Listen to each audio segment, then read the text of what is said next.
Welcome, everybody, to the Eden Army podcast. I'm your host tonight, Pete Robertucci. What is it? May 28th, season 2, episode 19 of the podcast. We're coming to you live on YouTube, Facebook, X, and of course, our favorite kick.com, right? Guys, don't forget to like and share everything you see that we do. It helps the algorithm. Thank you, Miss Terry and Larry, for your resub. Speaking of them, guys, don't forget to look up Miss Terry on Amazon and get her fancy dancy coloring books, as well as Russ's book 2 of his Hanging Creek Chronicles. Let's make sure that happens and we help the tribe out if you haven't already, but I'm sure most of you already have. Guys, tonight we're going to be talking about Ken Paxton. Despite his problems in the past, he takes over the Texas primary, so he's going to be going up against Tarico, which is a real knucklehead, but we got his couple clips for him. Also, a Trump supporter is killed in cold blood. New Jersey ICE facility under siege from radical leftists, and there's a really cool video of an interaction between one of these leftists and a female Fox support or a Fox newscaster that is kind of interesting. I kind of dig it, so that's why I pulled it. Guys, also, like the thumbnail said, we're going to be talking about data centers tonight. And for the record, I am neither for nor against data centers. I am neutral. I am Switzerland on the subject. But like most people, I don't want one built in my backyard, right? It's a NIMBY project, not in my backyard. Nobody wants them. So now that record has been set straight, because as soon as I put that thumbnail out there, as soon as I put it out, boy, I was getting all kind of nasty stuff on social media. I'm not for nor against it, but what I am, and it's also interesting too, because a lot of the people that commented on data centers in some of my posts were just like, data centers bad. And I'm like, okay, why? And I didn't hear anything back from them. So it kind of reminded me of Orange Man bad, Trump is bad. So, but that's neither here nor there, right? We need to be informed about some of these things. And that's my goal tonight. What prompted me to look into data centers in particular was an interview with Kevin O'Leary, Mr. Wonderful from Shark Tank, right? Is trying to build, well, he did an interview, and some of the stuff he said in that interview was very fascinating to me. But I should mention, full disclosure, Kevin is trying to build a huge data center in Utah. So he does have a vested interest in some of this stuff. Make no mistake about it. He's going to make some money on it. But during the interview in itself was same old stuff. But what really made me think about something was the hardcore opposition against data centers. And not so much the opposition to I get that. Some of it's homegrown, but apparently a large majority of this opposition isn't homegrown. It isn't coming from the people in the community. The propaganda is far more nefarious than what I even considered. So I wanted to dive into it. I wanted to dive into the organizations that were funding some of the protests, that was funding some of the propaganda going out on social media, because it's big business, right? They're making a lot of money, and somebody's paying that. So what I did actually, we'll talk about data centers. We'll educate ourselves a little bit about data centers, but more what I want to do is I want to find out who's funding the opposition and maybe that's going to change your mind about these things. Because I think once you find out who's funding some of this stuff, you're going to be like, holy crap, why don't they want us to have data centers? What's the motive there? And I think it's going to open our eyes. Again, I am neither for nor against them. Just don't put one in my 10 acres. Don't put one next to me. I understand the repercussions. And we're going to talk about the pros and cons of data centers. And also maybe there's some national security issues we need to deal with data centers.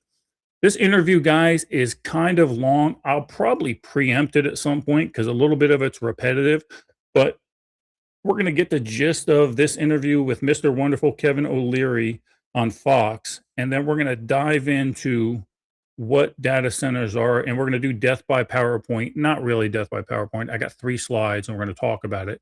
And then we'll go to the normal show, and we'll discuss it a little bit and see if we can iron some details out and maybe ease some people's minds, or maybe say, no, these data centers are not for me, and they are Satan. We'll see. Let's run this interview a little bit, and then we'll check it out. What are you going to do about the data center opposition? There's some real homegrown opposition. I think there might be some that's not homegrown, but it's out there. And you're a data center guy. You're building the biggest one in Utah. Well, how do you navigate all this? Well, I'm trying to get the misinformation squashed because there's so much falsehood about it. And we're wondering, it costs a lot of money to pump out that much misinformation. For example, that we're building one the size of Manhattan or 2 times the size of Manhattan. That's ludicrous. We're going to drain the Great Salt Lake of water. That's ridiculous because a lot of the technology now doesn't use water. It's air cooled. So a lot of people spreading a lot of misinformation. And I was interested as just one guy. Where's it coming from? Who's paying for it? And so I hired some data scientists, some experts to scrape IP address. Wow, I got some crazy things. I mean, the Party for Socialism and Liberation, huge. The People's Dispatch, how about that? Alliance for a Better Utah, where are they getting the money from? Bad places. This is all IRS filings. This is all the money that's going to these guys from nefarious content that's being investigated right now by Congress. I mean, there's some bad dudes doing this stuff. But I want people to understand and debate the real issues, not falsehoods. They have the right to know how the water's going to work and all that, and how the air is going to work, and how clean it's going to be. I want them to ask those questions. I want them to get the facts. Meanwhile, I took my 90 pages of IP addresses from foreign countries and gave it to the government. They're having a heyday with it. It is a big debate. You are, as usual, right at the center of the big debates in America. We love having your perspective, I'm Kevin. glad we're having the debate. I really am. We need these. We need to advance against China. We need to protect ourselves. Good to see you tonight, sir. Thanks Thank for being. Okay, so let's preempt that because a lot of the second part of that interview with Kilmeade is kind of repetitive. But let's dive into it. Let's see what he's talking about, and let's see where some of the money's coming from. What are the pros and cons? Guys, I have like 30 screens open right now, so I can't read chat. So if you have any particular questions, Russ, just star them or something, and we'll get to it after I can expand some of the stuff out. But let's look at some of the things here.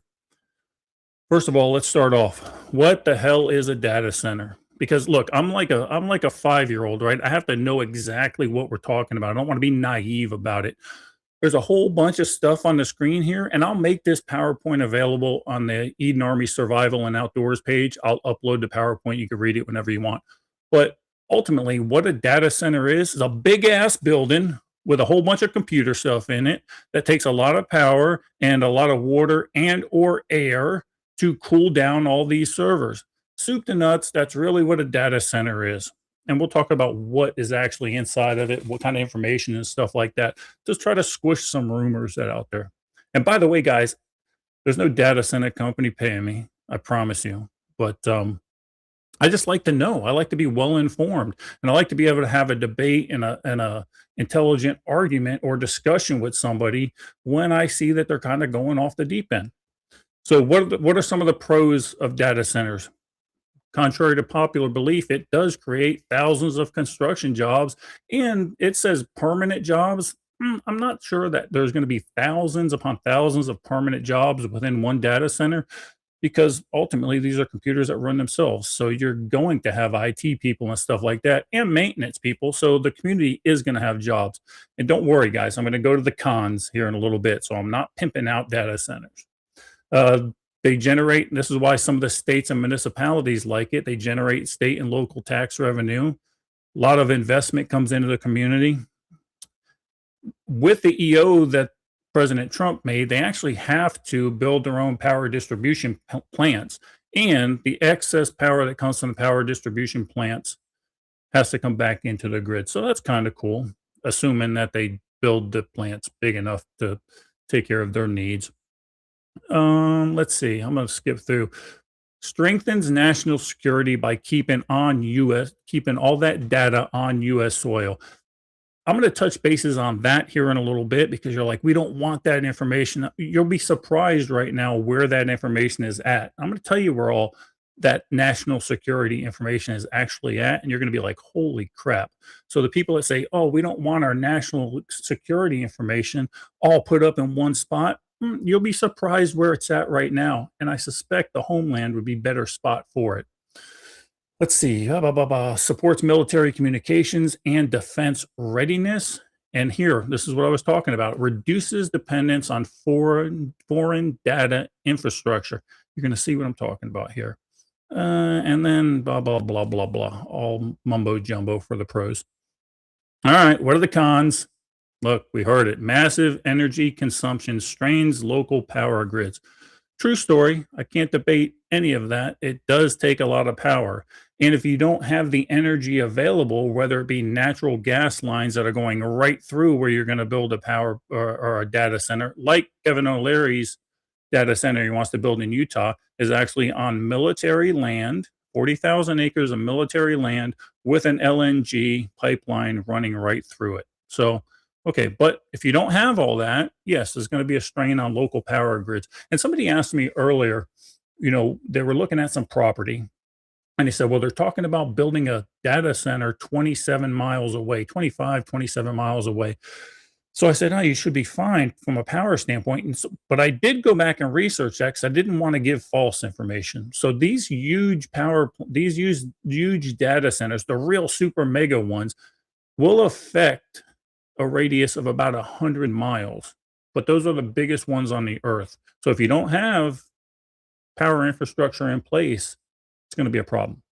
Another con is a lot of water for cooling the systems in drought prone areas. So if there's a place where there's a lot of water and the water table's high, not that much of a problem. Or even now, like Mr. Wonderful's one over there in Utah, his is going to be air cooled. So we'll see what happens. People are worried about noise from cooling and generator systems. Yeah, I get that. Let me go back to that real quick. Increase carbon emission. I don't give a shit about that. Fewer permanent jobs related to the land and the resource consumed. So if you're using 40,000 acres like Mr. Wonderful wants to do, that could potentially be a lot of jobs, right? Guys, I can't read that. So Russ, I can't read that. My screen is way too small. So that could be a lot of jobs for the 40,000 acres, or a short number, a small amount of jobs for the 40,000 acres for just a data center. But if you do something else with that, it would bring in other jobs. That's what that means. Some of the cons are tax incentive deals, which is what somebody had mentioned in chat earlier, which will shortchange local public services. So they're going to get tax breaks. So when you talk about, yeah, we're paying for it, yeah, a little validity in that. I get that. Another thing is we talked about straining the local water supply and wastewater, construction problems. It looks like shit. Privacy and surveillance concerned over centralized data service. I'm going to talk about that in the conspiracy slide, so don't worry about that. We'll talk about that. Let's go to the next one here. Who wants data centers? Everybody you think who would want data centers wants data centers. Big business wants data centers. Defense and intelligence communities, they want data centers. If people are going to make money, they're going to want data centers. These are the people that want them. Again, I'll upload this PowerPoint later so you can read all the other crap. National security advocates, yeah, that's where I stand. I would want one if it's in our national security interest. I get it. Still don't want one in my backyard, though. Let's be honest. Who does not want data centers? Environmental activist groups, yeah, the Greenpeacers. I get that. They don't want to get rid of the scrub jays, or God forbid these godforsaken gopher turtles. That would be terrible. Anti-AI activist groups, progressive activist organizations skeptical of corporate expansion. You're not going to stop corporate expansion, guys. It's not going to happen. If there's money to be made, they're going to do it.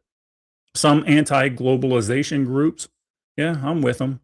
And this is the one that made me really dive into it. This is the one who was the people that were opposed to it made me dive into this whole diatribe for the podcast tonight. Certain foreign influence and propagandists, linked activist networks. Who are those? And I even made a note on the PowerPoint slide. Who are these people? Who are these foreign influence groups? Who are these NGO organization types that are against this? And we're going to dive into all of that. But we're going to dive into where some of the money's coming from to fund these groups. Intellect before emotion, right? We act out of emotion a lot of time, but sometimes we've got to take a step back. We got to analyze everything in totality, right? We got to look at the entire picture and figure it out. So where's the money coming from? Allegedly, as I'm researching all of these different groups, and we're going to talk about the different groups, this guy's name, Neville Singham, keep coming up and up and up every single time. So I'm like, who is this cat? And what the hell does he even do? So, K-Love, you'll like this. He was born in 54 in Middletown, Connecticut, but he has since moved to Shanghai, China. Interesting. He was a businessman, a software entrepreneur, which is kind of ironic, but now he's turned political activist. He founded a company called ThoughtWorks, which was an IT consulting firm, later sold that in 2017 for almost $1 billion. He's no longer involved with the company. Mr. Singham here. His family, his son of Archibald Singham, Sri Lankan-born political scientist. He's married to Jody Evans, co-founder of Code Pink. We'll get back to that.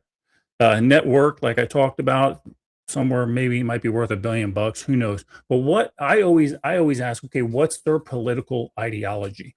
You're spending all this money, you're just giving it away. Why? There has to be a motive behind it. He's not doing it to make money, as like most businessmen are. So what's his political ideology? He's described as a socialist, a far left activist. Congressional critics have characterized him as a sympathetic to pro-China views. Makes sense. He's living in Shanghai, right? Now, defenders say he's just an anti-imperialist, an advocate for anti-imperialism. Okay, got it. So let's get back into some of these groups that this guy allegedly is financing. First thing I looked up was who is fighting Kevin O'Leary's data center so harshly? Who's going against them so bad? And what I found was Elevate Utah PAC. Now, Elevate Utah PAC is right now on their website. And guys, look, verify everything I'm talking about. I don't have a dog in this fight, but I like to be informed. So get informed. Elevate Utah PAC. This is on their website. This is what they're bragging about, that Utah has swung 24 Democratic seats in the House since 2004, more than any other state, and now has the least Republican seats in the last 50 years than it ever had. This is what they are bragging about on their website. And then they go on, and these are some of their other thoughts. I need not say anything more about that, I wouldn't think. So then I said, okay, let's talk about Code Pink, because this guy's wife is the co-founder of Code Pink. Let's see what they're all about. I go to their website, Code Pink, and the first thing I see with their issues and campaigns, justice for Palestine, stop the genocide, get military bases out of Cyprus. Okay, it's starting to click now. Oh, by the way, we hate the war in Iran. They're just peaceful people. Stop the sanctions. And ironically enough, Latin America, from Cuba to Venezuela, the U.S. has long exploited our neighbors to the south. This is Code Pink. This is this guy's wife. Okay, so now, okay, I get it. Let's look at another one. International People's Assembly. This is their Wikipedia page. They describe themselves as an international network of socialist and labor organizations. Okay. Let's talk about Shut Down for Palestine, another organization this guy allegedly gave money to. Clearly, they are for the Palestinian people. Nothing wrong with that. But look, they say walk out from school, walk out of work in protest, picket Israeli embassies and consulates, picket against companies that profit from Israel's occupation of Palestine. Notice the companies, defense contractors. Okay. pattern. Let's look at it. Tricontinental. This is one of the organizations acting like a news agency. Their first thing I see is Trump 2.0 and churning a global order. And they go on and on with anti-Trump stuff. Another one, they act like their news agencies, Breakthrough News. Anti-Semitic stuff all over the place, and pro-Iran, pro-Lebanon, pro-Palestinian stuff. People's Forum, this is what, as soon as I go on their page, this is what I see. Answers Coalition, this is as soon as you go on their page, this is what you see. And again, we talked about Elevate Utah. Okay, back to the PowerPoint. So now you see where the money's coming from, allegedly. Let's talk about now some of the conspiracies. Let's talk about these conspiracies. And not so much conspiracies, but talking points people are talking about on the internet about, look, about data centers. Look, I make a living on conspiracies. I get it. And plus, I'm batting 1,000%. So suck it, right? Conspiracies have a little bit of validity to it.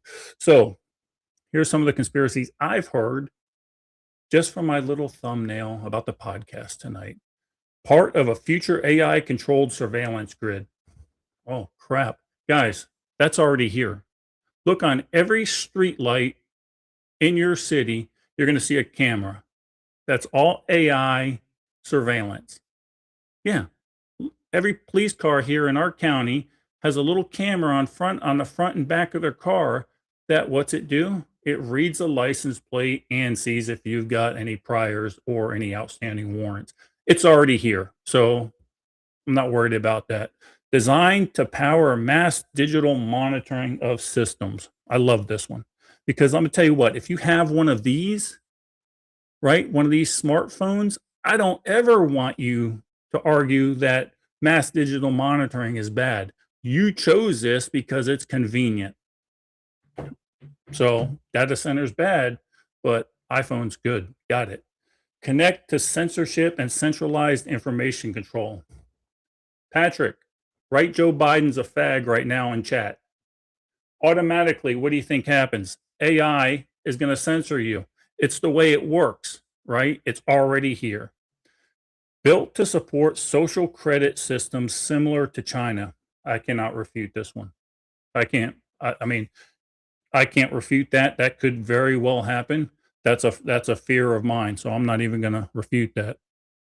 Smart cities, loss of personal freedom. I don't even know what that means. Oh, back up. Secretly connected to government continuity or underground infrastructure projects. Government continuity is a good thing. Underground infrastructure projects are a good thing as long as they're funded correctly. So not too big of a deal there. Preparing for a fully cashless and digital controlled society. This made me chuckle a little bit too. When's the last time you went to the grocery store and you handed a lady cash? Not very often. You normally hand them a debit card, an EBT card, a credit card. We are 90% into a cashless society already because it's convenient for us. Is it right? Absolutely not. But it's convenient for us. So we've already subjugated ourselves to that. So let's not make that argument unless you're carrying around 20 grand in your pocket and you're paying for everything with cash. You don't have any credit cards and you don't have a debit card. Or if you're not taking a loan out in a bank and you have to put 10% down. How do you do that? You wire the 10% from your bank to their bank. You never see the money. Guess what? Cashless. That argument doesn't jive with me. Is it right? No, I don't like it either. I'd rather just carry cash all the time. Let's see. Massive consumers of power running hidden AI or military programs. Yeah. They are going to use that for military programs. That's going to happen. That's a national security interest. If we don't do it, China's going to do it. And China's not worried about opposition. She's just going to say, put a data center right there now. And guess what they're going to do? They're going to put a data center.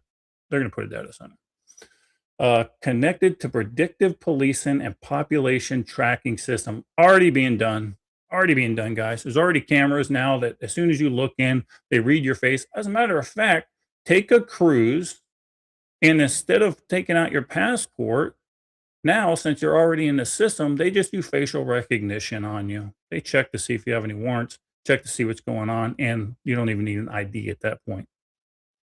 Built to support autonomous drones, robotics, and future warfare systems. Already here. Look at the war in Ukraine. Look at the some of the attacks inside of Iran. Or look at the attack in Venezuela where we don't even know what the hell we used. Yeah, that's all AI computer driven stuff. Sorry, it's already here. This is a good one. This one really made me laugh. Said it's going to create a hidden partnership between government, intelligence agencies, and big tech. Have you ever heard of the Legacy program? This is homework for this week, guys. Look up the Legacy program. And if you don't want to look it up, just watch the movie called The Age of Disclosure. Netflix has it on right now. Government intelligence agencies and big tech or defense contractors are already working side by side in the Legacy program. Yeah, look that one up. Thank you. You won't sleep tonight if you watch that movie. The Age of Disclosure, by the way.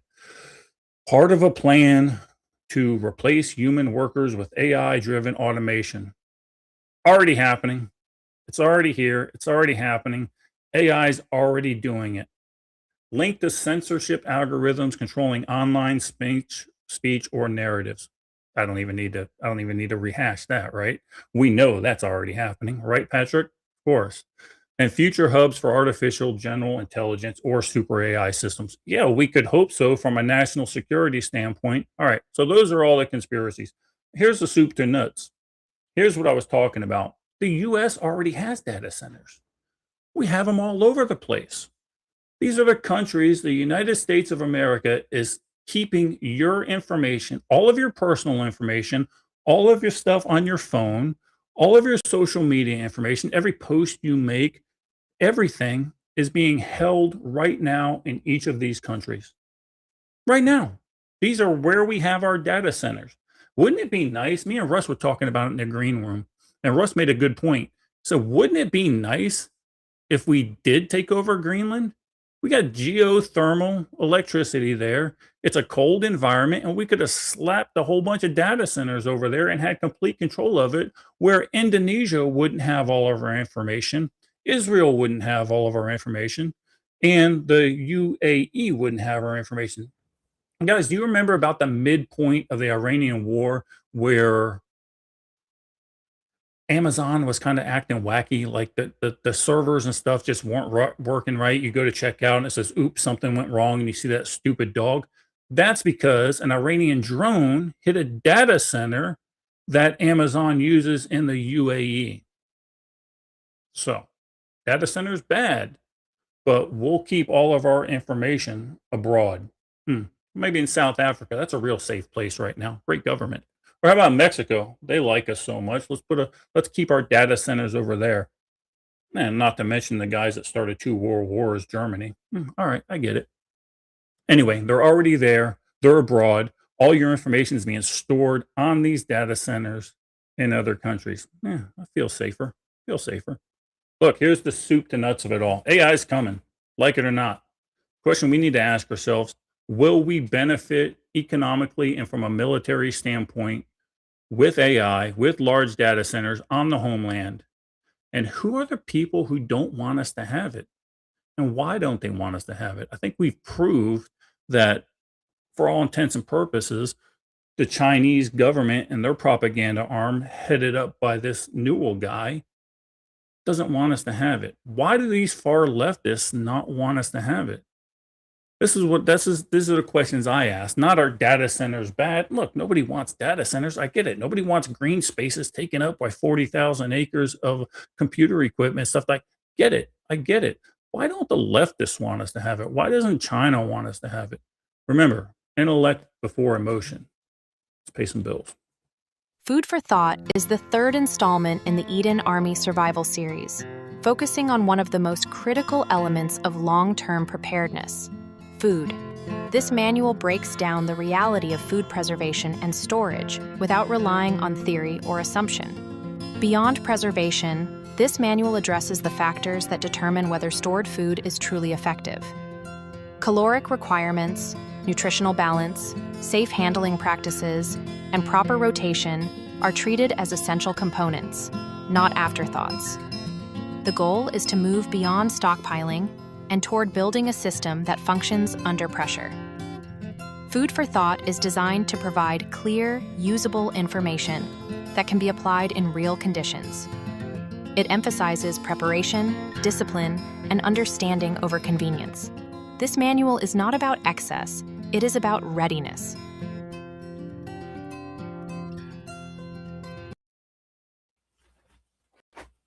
All right. Whoa, Russ, what happened, brother? What's going on? Lead me, follow me, or get the heck out of my way. No.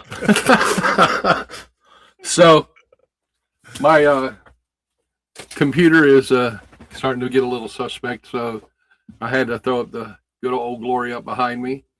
And I figured, what the heck? Kind of fits the theme, conspiracy theories, got the tinfoil hat on, but it kind of looked patentish. So that's what I feel like with the flag behind me. Of course. And Russ, again, like I said, like 3 or 4 times, took a lot of heat on the internet for these data centers. Oh man, absolutely. Look, guys, just get informed and ultimately find out who's for it and who's in opposition of it. And sometimes maybe you can follow the crumbs on who's opposed to it and what their real motive is. Yeah. And while you were doing that, we had a ton of comments. So if you go over to the pinned section there, Pete, you'll be able to see them and you pick the ones you want to talk about. Yeah, let's talk about Patrick 7 real quick. We're going to get into that one. Patrick, we will certainly talk about that. Did you guys know that there was a huge push from the left that is anti-data center? Yep, that's what that was the whole thing. It was proved to be from Russia and China, more so from China. Cool. What are these pinned? I got these weird little new marks on this thing. Cool. Yeah, and it automatically unpins it after we. Oh, that's cool. Yeah. Colorado Wolverine says Tucker Carlson smoked Kevin O'Leary over a debate in data centers. I'll have to look that up. Data centers in general, or his data center in Utah, because his data center in Utah is a lot different than most data centers. And Utah is supporting it. Utah is supporting it. They have an LNG line running right next to the data center, so the infrastructure is going to already be there, and it's air cooled instead of water cooled. So, let's see. Patrick says a perfect example is Ann Arbor approving a massive data center for the University of Michigan until they found out the federal government was going to use 20%. Absolutely. Guys, we have to use AI and data centers for national security. It has to happen, or we're going to end up, we'll no longer be a superpower anymore. It'll be a done deal. Look, here's the advent of the nuclear bomb made us a superpower. That made us a superpower. The next generation of this is AI. This is going to make or break superpowers. You either get ahead of the curve or you end up like, I don't know, Iran, I guess. It's the same thing. Let's get Patrick back up. Patrick's got a lot. This is the same thing and the same structure they used to cripple the U.S. nuclear energy market and stop us from building more. Correct. And come to find out that nuclear energy, unless you have a mishap, is some of the cleanest energy you could possibly have. And somebody put it in the comments, and I can't remember if I started or not, was talking about, if you have these small nuclear reactors powering these data centers, it's going to make a EMP even worse. A lot of today's EMPs can be and are being shielded with the Faraday style infrastructure to help protect them from that very thing. I I'd actually looked that up because I was interested in that. They use just basically a big Faraday cage around it. They have a transient voltage surge suppression. So if they do it that way, and we have an EMP, there should still be some power, at least in localized areas. We hope. It doesn't matter. At the end of the day, all the information stops anyway. All the power distribution lines are going to be cut. Yeah. Going from the reactor to wherever, and all the data is going to be done. So I've never been worried about an EMP. Well, maybe I should be. Let's see. Mama Teresa says China doesn't want us to build data centers either, so they can dominate. It's the war of the future. Not only is it war of the future, market manipulation. This is being done by AI right now. You can write an AI program to say when this stock reaches this, or this does this, or look at the 50-year uh, look at the 50-year conversion of two different stocks. What does this one do when this one does that? What does this one do? If you anticipate any of that as either a sell or a buy, AI will buy the stock. It's already happening. It's happening. That's why the normal guy is not going to make much money in the stock market. We'll be happy with our 2 or 3%. Let's see. What kind of proper medium between the data centers? I guess he's maybe saying is that proper medium, maybe a happy medium, or a happy middle ground. Oh, gotcha. Where that's what I assume he meant by that. But correct me if I'm wrong. And then he talked about the small scale nuclear reactors. I actually watched an interview with a guy who develops these, and this is where he's looking to put these things in AI data centers, as well as doing some space type stuff, which is kind of cool. What else we got here? Yeah, I mean, look, I get it, real comms. I get it. It's not just Fox News, Wolverine. It's not just Fox News. It's all of them. You can go to CNN, look at their aspect. It's far to the left. So you have to ask yourself again, who is given the information that's most pertinent to you, and who is given the information that you feel is more truthful. I don't know. You don't have to like Fox News. Don't give a shit if you don't like Fox News. It doesn't bother me at all. Where do you get your news then? You get it off podcast and X from a guy who doesn't know anything about news. I get it. I understand that. But what you have to do is you have to listen to CNN and Fox and find, well, I guess Patrick's happy medium right there, right? So it's not even about sanity. It's just being well informed. Let's see. And I think that's it. Yeah. Okay, And cool. but the thing is that one of the biggest concerns that I read up on in regards to the data centers was they're taking this land because they can be used for something else. Well, number one, they're not taking it currently; they're buying it, but they could take it if they really want it. Eminent domain comes into play. Right. Exactly. So Egghead got me crazy. So Egghead says, turn it off, but I know you mainline it. Oh, I do a podcast once a week, Egghead, where I kind of have to talk about the news. So on Wednesday morning, I catch up on the news. Yeah, that's what you do. And as far as independent journalism, well, Nick Shirley, well, you disagree with what he found independently? Come on, cut me a break, bub. Yeah, it's not flying. All right, got preps of the week going up. Cool. Your presence takes over. Glad to have you. All right, good. All right, we're done with that. And no more questions about, we got one pinned up here. That's a prep. Russ, how is Wisconsin? Tell me something good about Wisconsin. It was a balmy 78 degrees here today with a slight breeze. Beautiful, sunny. The fish are biting. Lala and I and Teresa might be going out this weekend for the first time.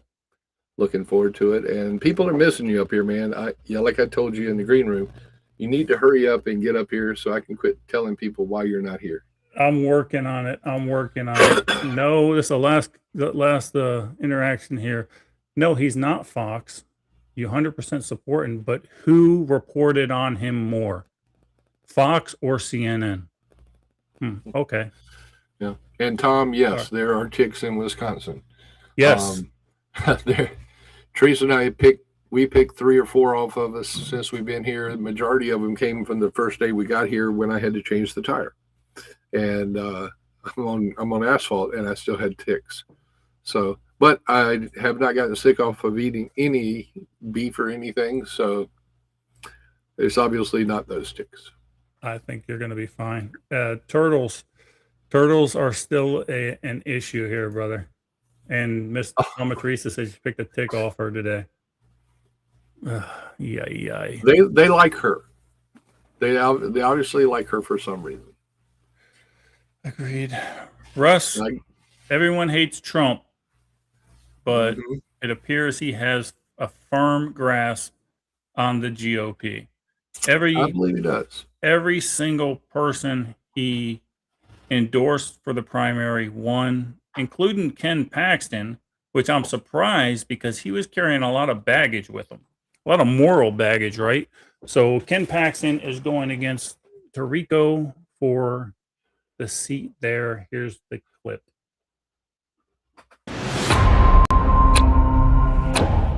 Now, Ken Paxton, as she mentioned, will face off against radical liberal James Tallarico. And I thought Jasmine Crockett was liberal. This is the guy that claimed that there are 6 different biological sexes.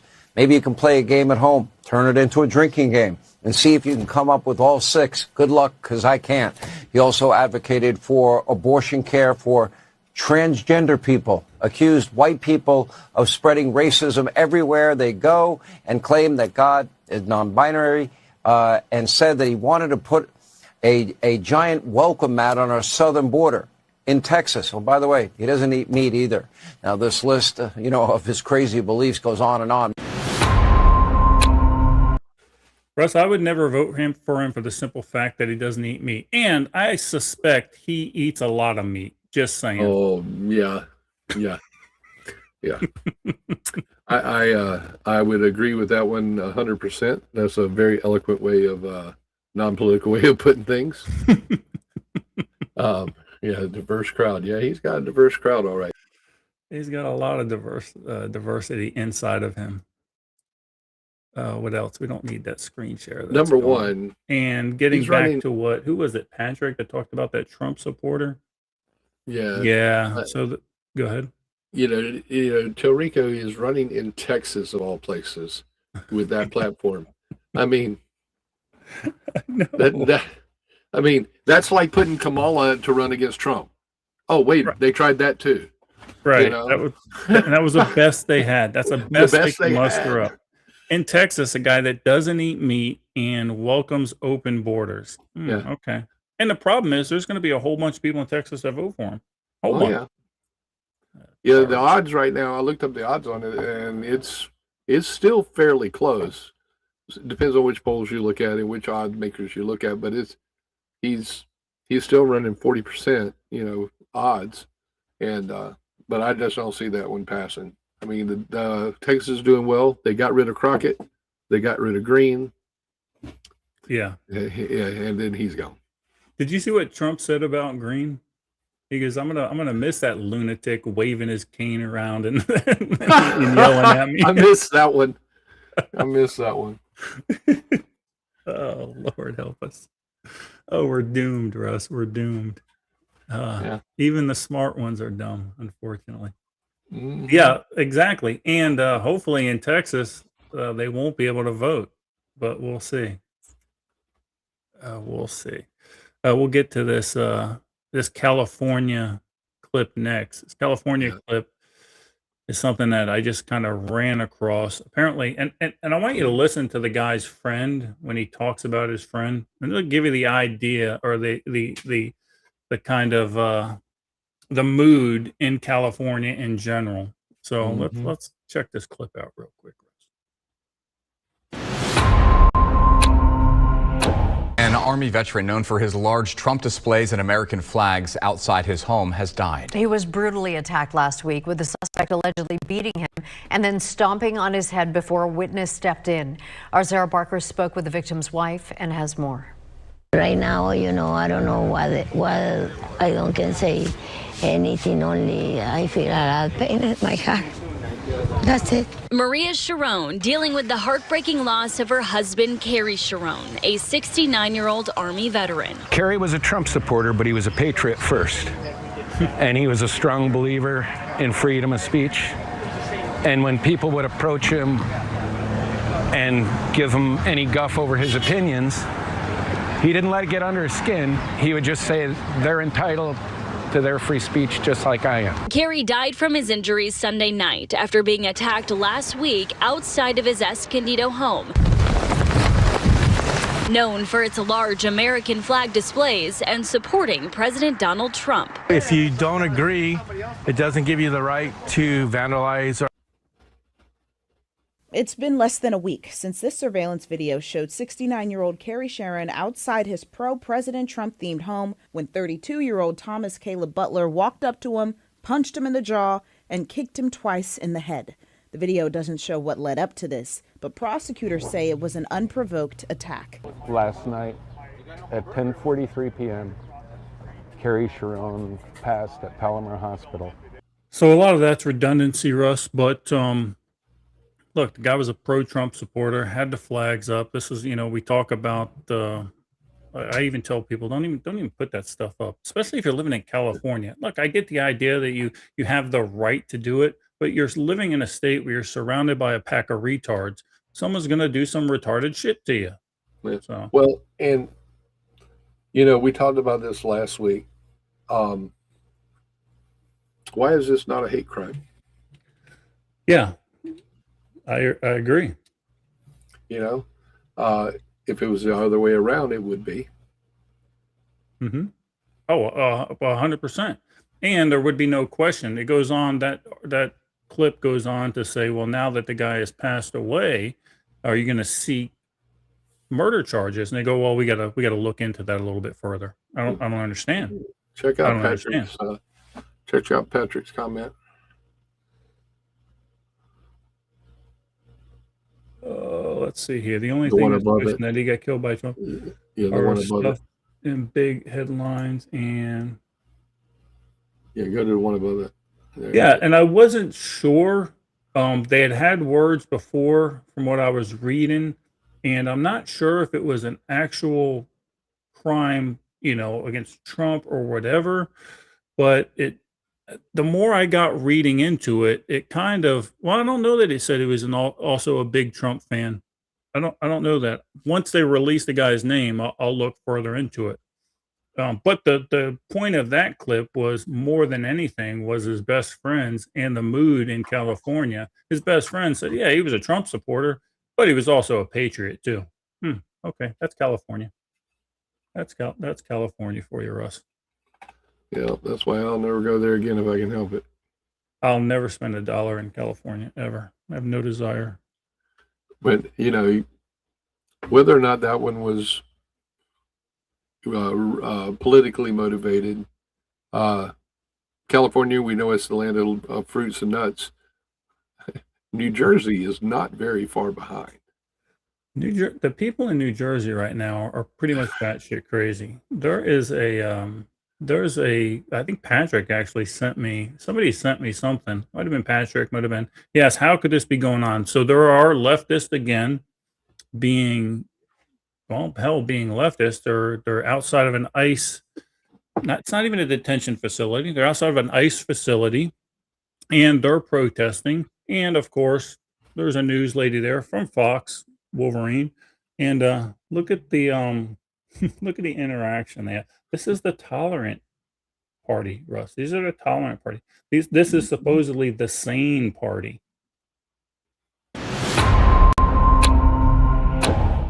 The deal. ICE says they're going to do everything they can to keep this facility open, and we're going to keep a close eye on exactly what happens with that. And so the other situation is there's people like this. You are a protester who's been out here and you have a dirty mouth. But, okay, so that's just what we deal with. So just for people that want to know what it's like to cover these protests, it's constant with this. This is what these people do. They want people who are in this country illegally to be released out onto the streets. DHS says that's what they're going to not be doing. So we'll see. Bitch, Nazi bitch, that's what you are. That is an eloquent argument made against the presence of Alexis McAdams, reporting on what's happening there outside of Newark. Stay safe, Alexis. It's the tolerance of the left, Russ. Yeah, I guess. Now, I wonder, Russ, let me ask you a question. I wonder if a CNN reporter did that same exact that happened the same exact thing, not on air, taped, obviously. Do you think CNN would have aired it? No, I don't believe so. Of course not. Because it Of doesn't course fit not. their narrative. No, it doesn't. Of course it doesn't. So, Just like the shots that were fired in front of DC the other week. They caught the one, the video of the one person that was a reporter, and she stopped and got down and got behind cover, and the other one was like, "What do you mean? What's going on? What's going on?" That was from CBS, I think. It was kind of hilarious. They had a lot of fun with that one. Patrick sent me something on X, which actually had that girl in a green screen, so I was able to put out some crazy stuff during the week. yeah. I was going to put a whole bunch together this week, but I didn't do it. I know, Patrick. I get it. I get it. How many preps? I think we're going to be let down on preps this week. I'm showing. Well, Will had one too. Patrick Realcoms 2. Week showing, guys. Week showing. Russ, how was your podcast last night? Russ, you were on the Angry American podcast. You had Nick Meacher on with you, and what's the other guy's name? David Haddock. And that guy, and all three of you guys are at Mountain Readiness. Charleston. Mm-hmm. It was a good show. We had a good show. It was kind of an author's roundtable. It was kind of interesting. I think it kind of humbled Chris a little bit last night. The fact that the three of us basically, and he mentioned you as well, decided a lot of the influence of it in our writings came from him. I know from me, and as far as Nick and Dave as well, we kind of started writing because of Chris, and Sure. it was kind of humbling to have have us on there, and we shared some wisdom, had some great questions from the audience, from the chat, and it led to a really good little podcast last night. Good. Yeah, I caught a little bit of it. And then did I hear Nick say he's like on book 6 or 7 already? Or No, some shit like he's working on book 4 though. He is working on book 4, and I'm working on. Well, I was supposed to start on book 3 or my other project this weekend. I'm still trying to play catch up from not working on the book for a while, or not working really on podcast stuff for a while, and trying to get caught up. So Yeah. I'm slowly getting caught up. We'll get caught up. I got big plans for the summer. We'll see what happens if I ever get to accomplish Yeah. it. Like I said, you need to hurry up, man. We had some plans that we need to get going. Exactly. And other than that, the refrigerator went out again, and we're punting yet again on that. So Jeez. it is what it is. But I did get some preps in this week. Rev, have you heard the Rev mentioned something in chat. Have you heard, well, first of all, watch that movie I talked about, Age of Disclosure, and some of the things that has to be has to do with unidentified flying objects and UAPs and stuff like that. And I guess a big consensus in right-leaning Congress people when it comes to UFOs are that they are not extraterrestrial in the sense that we're thinking of, but they're actually demons. Rev, I'd like to get your thoughts on that. And they're not funding some of the programs that are needed to be funded for national security because of their ideology, saying we shouldn't even dive into that. You shouldn't even be looking into that because those are demons. Yeah. Yeah, And it's a weird, it's a good documentary. I'm gonna have to go watch that. And as just a quick sidebar, and you put it up here a minute ago, Kelly's he's gonna have the sign "I protest." Well, I think that needs to be a Need Army shirt. That'd be pretty good. Yeah, Egghead, demons.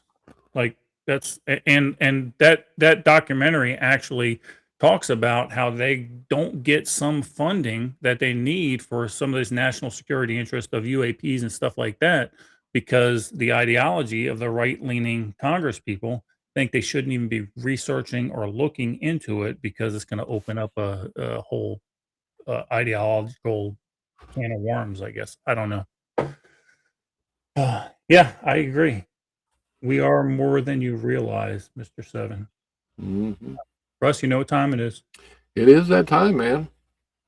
It's time for this week's prep of the week. You know what mine is. Yep, I know what yours Trying is. to get up to Wisconsin. I'm trying to get this garage built. I'm going to put pictures out this week on the progress. We'll see what happens. Yeah. So let's see here. I'll go to the pin if you stay and catch anyone that comes in. Copy. All right.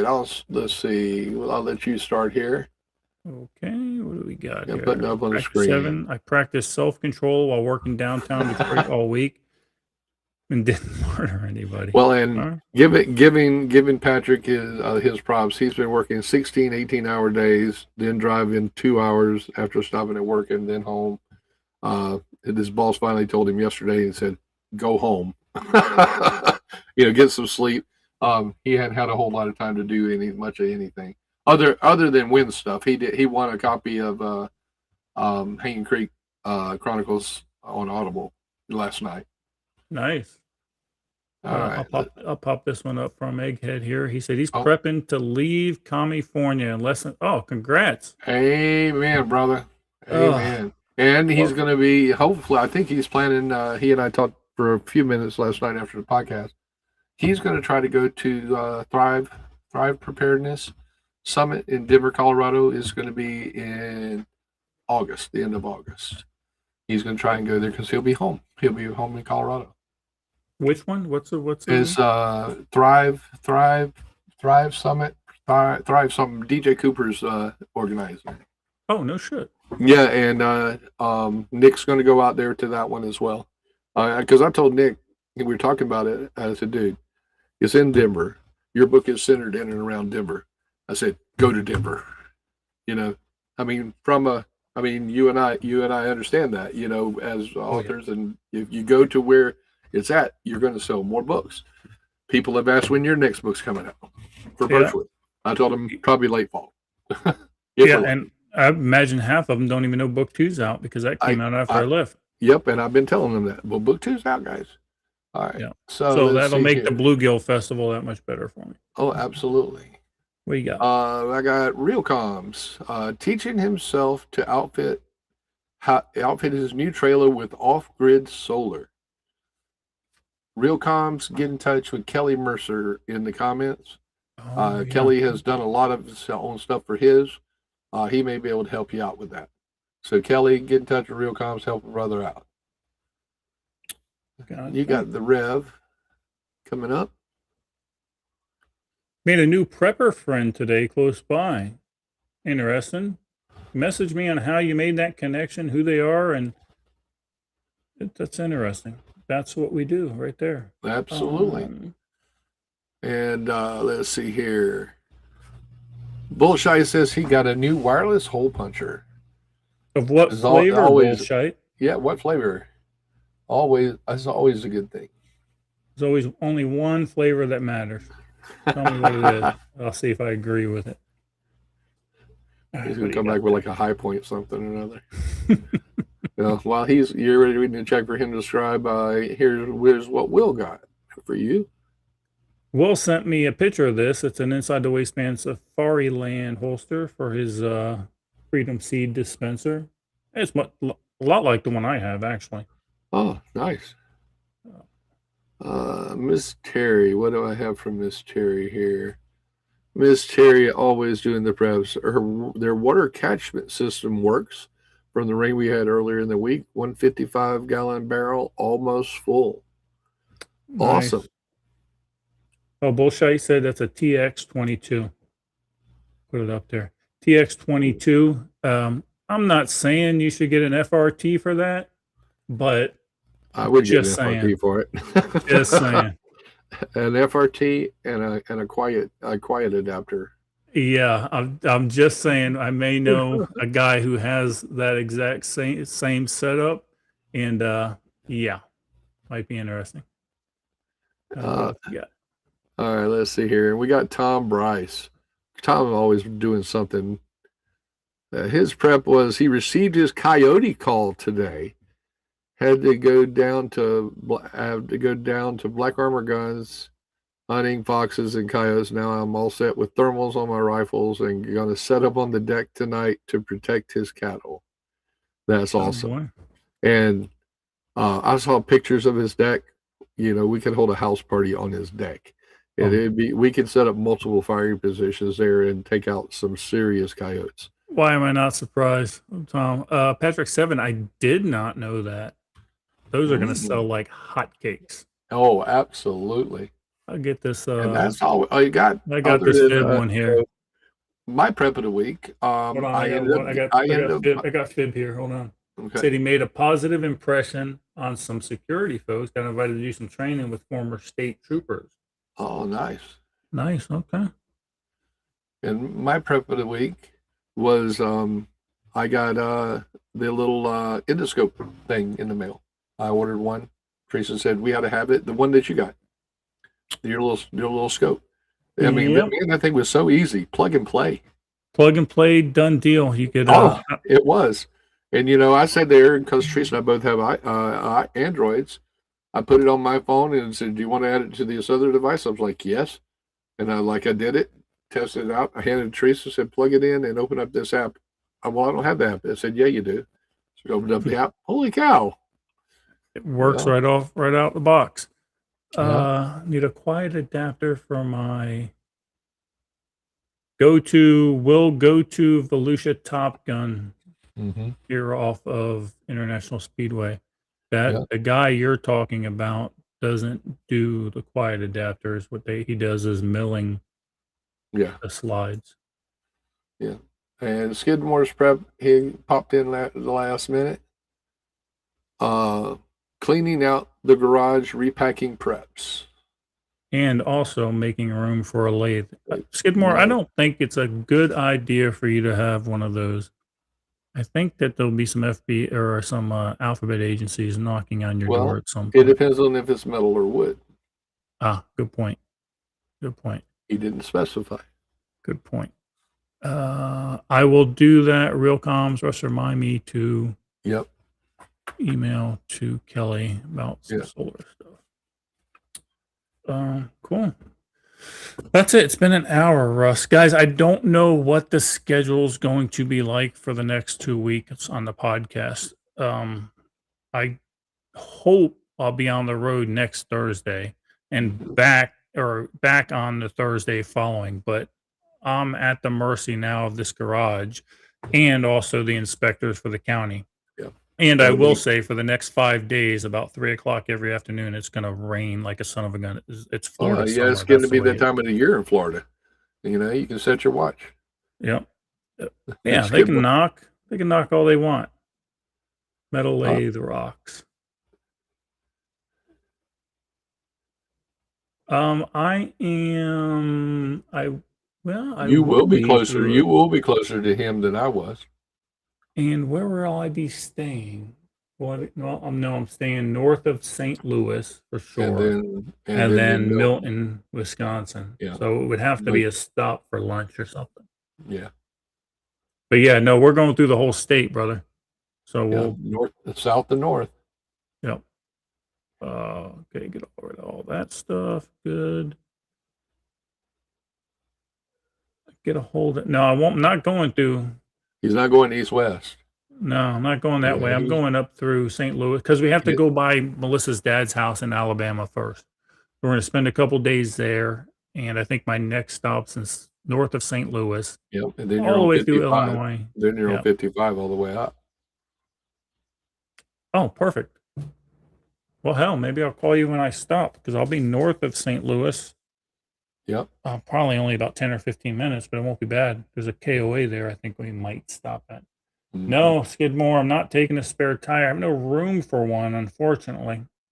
But I do need to buy one and just throw it in the back of the truck. But that's what's that? No, that's P in the paper. But I will. Yeah, exactly. Well, it's true. But I will tell you that I lost my train of thought. Forget it. Patrick said with his freaking turtles. Hate you, Patrick. Hate you. Is the dictator a potato that looks like? I have no words for you guys. Rev, lay off the sauce, bro. I have no words for you. He's got us confused. Russ, lead us out of this mess. All right, brother. Well, folks, as always, I love our community. Let's make it bigger, make it stronger. Get that training that you can when you can. Can't wait for Pete and Melissa to get up here. We have some training we really want to do and to make ourselves better.